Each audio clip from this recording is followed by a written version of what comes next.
ಹೀಗೆ ನಿರಾಶ್ರಿತರಿಗೆ ಆಸರೆ ಸಿಗ್ತಾ ಇದೆ, ಆದರೆ ನಿಜವಾದಂತ ಫಲಾನುಭವಿಗಳಿಗೆ ಬರೆ ಬೀಳ್ತಾ ಇದೆ. ಹೌದು, ಇಷ್ಟು ದಿನ ನಮ್ಮ ಮನೆಯನ್ನ ತೆರವು ಮಾಡಲಾಗಿದೆ, ಮನೆ ಕೊಡಿ ಅಂತ ಕರ್ನಾಟಕದಲ್ಲಿರುವಂತಹ ಸಂತ್ರಸ್ತರು ಕೇಳ್ತಾ ಇದ್ರು. ಆದ್ರೀಗ ಕೋಗಿಲು ನಿರಾಶ್ರಿತರಿಗೆ ಹಂಚೋದಕ್ಕೆ ಸಿದ್ಧವಾಗ್ತಾ ಇರುವಂತ ಮನೆಗಳು ನಮ್ದು, ನಮ್ಮ ದುಡ್ಡಿನಿಂದ ಕಟ್ಟಿರೋದು, ನಮಗ್ ಕೊಡದೆ ನೀವೇಗೆ ನಿರಾಶ್ರಿತರಿಗೆ ಕೊಡ್ತೀರಾ ಅಂತ ಫಲಾನುಭವಿಗಳು, ಅದರಲ್ಲೂ ಇದೇ ಸ್ಕೀಮ್ ಅಡಿ ಹಣ ಕಟ್ಟಿ ವರ್ಷಾನ್ಗಟ್ಲೆಯಿಂದ ಒಂದು ಫ್ಲಾಟ್ ಪಡೆಯೋದಕ್ಕೆ ಕಾಯ್ತಾ ಇರುವಂತಹ ಫಲಾನುಭವಿಗಳು ಸಿಟ್ಟಿಗೆದ್ದಿದ್ದಾರೆ. ರಾಜೀವ್ ಗಾಂಧಿ ವಸತಿ ಯೋಜನೆ ಕಚೇರಿ ಮುಂದೆ ಪ್ರತಿಭಟಿಸಿದ್ದಾರೆ. ಕೇರಳದ ವೇಣುಗೋಪಾಲ್ ಮೆಚ್ಚೋಕೆ ಹೋದಂತ ಸರ್ಕಾರ ಈಗ ಅಡಕತ್ತರಿಯಲ್ಲಿ ಸಿಕ್ಕಾಕೊಂಡಿದೆ. ಒಂದ್ ಕಡೆ ನಿರಾಶ್ರಿತರುಗಳು ಮನೆ ಕೊಡಿ ಅಂತಿದ್ರೆ, ಫಲಾನುಭವಿಗಳು ದುಡ್ಡಿಸ್ಕೊಂಡು ಇಷ್ಟು ವರ್ಷ ಆಗಿದೆ, ಎಲ್ರಿ ನಮ್ಮನೆ ಅಂತ ಪ್ರಶ್ನೆ ಮಾಡ್ತಿದ್ದಾರೆ.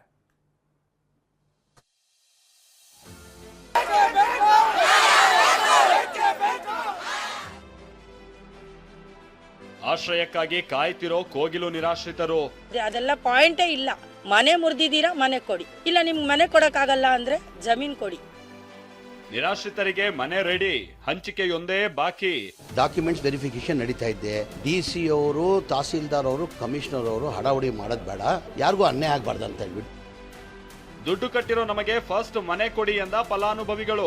ನಾವು ಠೇವಣಿ ಮಾಡಿ 7 ವರ್ಷ ಆಗಿದೆ, 7 ವರ್ಷದಿಂದ ಕೂಡ ನಮ್ಮ ಮನೆ ಕೀ ಕೊಡ್ತಾ ಇಲ್ಲ. ಆಕ್ರೋಶ, ರೋಷಾವೇಶ. ರಾಜೀವ್ ಗಾಂಧಿ ವಸತಿ ಯೋಜನೆ ನಿಗಮದ ಕಚೇರಿ ಮುಂದೆ ಅಸಲಿ ಫಲಾನುಭವಿಗಳು ಸಿಡಿದೆದ್ದಿದ್ದಾರೆ. ನಾವು ದುಡ್ಡು ಕಟ್ಟಿದೀವಿ, ನಮಗೆ ಫಸ್ಟ್ ಮನೆ ಕೊಡಿ, ಇಲ್ಲದೆ ಹೋದ್ರೆ ವಿಷ ಕೊಟ್ಬಿಡಿ ಅಂತ ಪ್ರತಿಭಟನೆ ನಡೆಸ್ತಿದ್ದಾರೆ.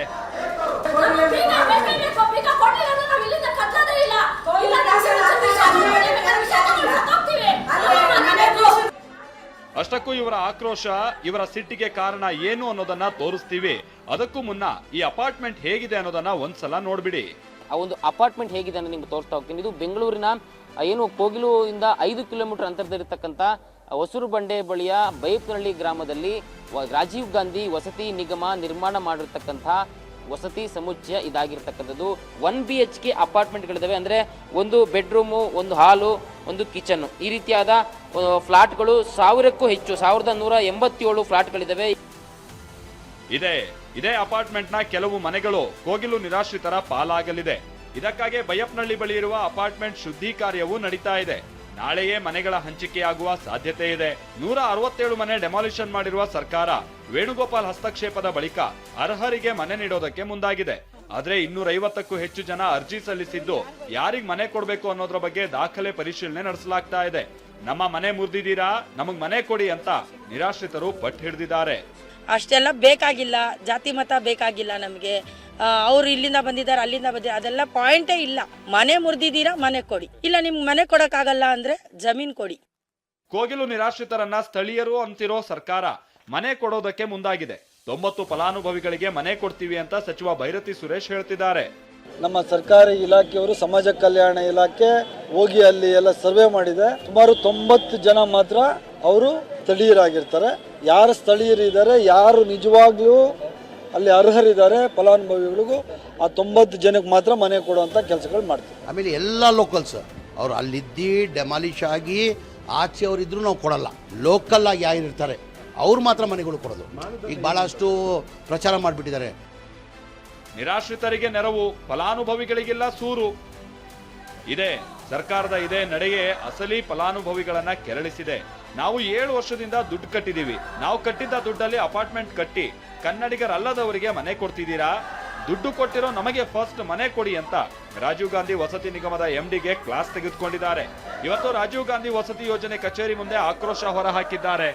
ಯಾರೋ ಡೆಲ್ಲಿಯಿಂದ ಫೋನ್ ಬಂದಿರೋ ಹೊತ್ತಿಗೆ ಮತ್ತು ಕೇರಳದಿಂದ ಫೋನ್ ಬಂದಿರೋ ಹೊತ್ತಿಗೆ ಯಾರು ಅವ್ರ ವಾಸಸ್ಥಳ ದೃಢೀಕರಣ ಪತ್ರ ಇಲ್ಲ. ನಮಗೆ ಅವ್ರ ವಾಸಸ್ಥಳ ದೃಢೀಕರಣ ಪತ್ರ ಬೇಕು, ಕರ್ನಾಟಕದ ಪ್ರಜೆ ಆಗಿರಬೇಕು, ಇನ್ಕಮ್ 3 ಲಕ್ಷಕ್ಕೆ ಇರಬೇಕು. ಅವನೆಲ್ಲದೂ ಕೊಟ್ಟರು ಕೂಡ 7 ವರ್ಷ ಬೇಕು. ಆದರೆ ಇವರಿಗೆ ವಾಸಸ್ಥಳನೂ ಬೇಕಿಲ್ಲ, ತಹಸೀಲ್ದಾರಿಂದ ದೃಢೀಕರಣ ಪತ್ರ ಬೇಕಿಲ್ಲ.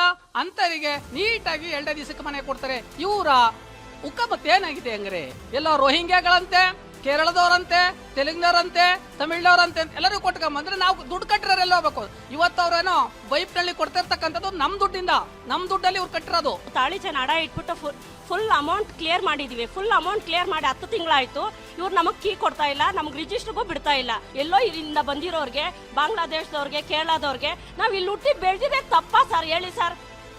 ಈ ಬಗ್ಗೆ ಪ್ರತಿಕ್ರಿಯಿಸಿರುವ ರಾಜೀವ್ ಗಾಂಧಿ ವಸತಿ ಯೋಜನೆ ನಿಗಮದ ವ್ಯವಸ್ಥಾಪಕ ನಿರ್ದೇಶಕ ಪರಶುರಾಮ್, ಜಿಬಿಎಯಿಂದ ಫಲಾನುಭವಿಗಳ ಪಟ್ಟಿ ಬರಬೇಕು, ಅಲ್ಲಿವರೆಗೂ ಕೊಡೋಕ್ಕಾಗಲ್ಲ ಅಂದಿದ್ದಾರೆ. ವಸತಿ ಸಚಿವ ಜಮೀರ್ ಪರಿಶೀಲನೆ ಮಾಡ್ತೀನಿ ಅಂದಿದ್ದಾರೆ. ಬೆನಿಫಿಷರಿ ಲಿಸ್ಟ್ ಬರಬೇಕು. ಬೆನಿಫಿಷರಿ ಲಿಸ್ಟ್ ಬರದೇ ಇದ್ದಾಗ ನಾವು ಅದನ್ನ ಫ್ಲಾಟ್ ಅನ್ನು ನಾವು ನೋಂದಣಿ ಮಾಡ್ಲಿಕ್ಕೆ ಆಗೋದಿಲ್ಲ, ರಿಜಿಸ್ಟ್ರೇಷನ್ ಮಾಡ್ಲಿಕ್ಕೆ ಆಗೋದಿಲ್ಲ. ಲಿಸ್ಟ್ ಕೊಡಿ ಅಂತ ಹೇಳಿ ನಾವು ಸುಮಾರು ಲೆಟರ್ಗಳನ್ನ ಬರ್ದಿದ್ದೀವಿ. ಅದು ನೋಡಿದೆ, ನಾನು ಮಾಹಿತಿ ಕೊಡಕ್ಕೆ ಕೇಳಿದ್ದೀನಿ, ಮಾಹಿತಿ ತಗೊಂಡು ಈಗ ಇಲ್ಲಂತ ಇಲ್ಲ. ಈಗ ನೋಡಿ ಎಲ್ಲ ಏನಾಗಿದೆ, ಎಲ್ಲ ಎತ್ಕಟ್ಬಿಡ್ತಾವ್ರೆ. ಅದೊಂದು ಪ್ರೊಸೀಜರ್ ಇದೆ. BBMP ಅಧಿಕಾರಿ DMD ಬಂದು ಹೇಳಿದ್ರು ನನಗೆ, ಆ BBMP ದುಡ್ಡು ಬರಬೇಕಂತೆ. ನಾನು ತಿರ್ಗಾ 4 ಗಂಟೆಗೆ ವಾಪಸ್ ಕೊಡ್ತೀನಿ, ನಾನು ಮಾಹಿತಿ ಕೊಡಿದ್ರೆ 4 ಗಂಟೆಗೆ ರಿವ್ಯೂ ಮಾಡ್ತಾ ಇದ್ದೀನಿ. ದಾವಣಗೆರೆ ನಿರಾಶ್ರಿತರಿಗೆ ಕಾಳಜಿ ಕೇಂದ್ರದಿಂದಲೂ ಗೇಟ್ ಪಾಸ್. ಕೋಗಿಲು ನಿರಾಶ್ರಿತರಿಗೆ ಮನೆ ನೀಡೋದಕ್ಕೆ ಸರ್ಕಾರ ಹಗಲಿರುಳು ಶ್ರಮಿಸ್ತಾ ಇದೆ. ಆದರೆ ದಾವಣಗೆರೆಯ ರವೀಂದ್ರನಾಥ ಬಡಾವಣೆಯ 36 ಕುಟುಂಬಗಳು ಕತ್ತಲಿಗೆ ಬಿದ್ದಿವೆ. ಕಳೆದ ಅಕ್ಟೋಬರ್ನಲ್ಲಿ ಅಕ್ರಮ ಮನೆ ತೆರವು ಮಾಡಿದ್ದ ಸರ್ಕಾರ ಜನರನ್ನ ಕಾಳಜಿ ಕೇಂದ್ರಕ್ಕೆ ಶಿಫ್ಟ್ ಮಾಡಿತ್ತು.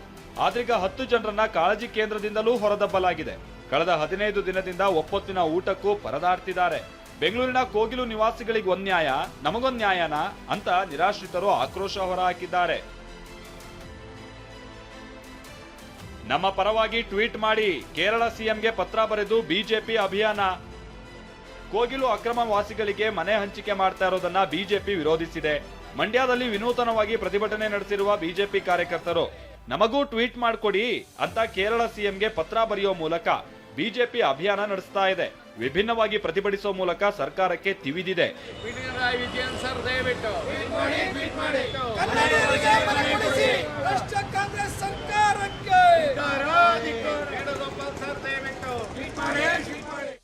ಕೋಗಿಲು ನಿರಾಶ್ರಿತರಿಗಾದ್ರೆ ಫಟಾಫಟ್ ಅಂತ ಮನೆ ಕೊಡ್ತಿದ್ದೀರಾ, ಬೇರೆಯವರಿಗೆ ಯಾಕೆ ಮನೆ ಕೊಡ್ತಿಲ್ಲ ಅನ್ನೋದು ಅಸಲಿ ಫಲಾನುಭವಿಗಳು ಇತರೆ ಸಂತ್ರಸ್ತರ ವಾದವಾಗಿದೆ. ಬಡವರ ಪರ, ಎಲ್ಲರ ಪರ ಅನ್ನೋ ಸರ್ಕಾರ ಈ ಬಗ್ಗೆ ಕಣ್ಣು ಬಿಡಬೇಕಿದೆ. ಲಕ್ಷ್ಮೀ ನರಸಿಂಹ ಜೊತೆ ಶಿವರಾಜ್ ಕುಮಾರ್, TV9 ಬೆಂಗಳೂರು.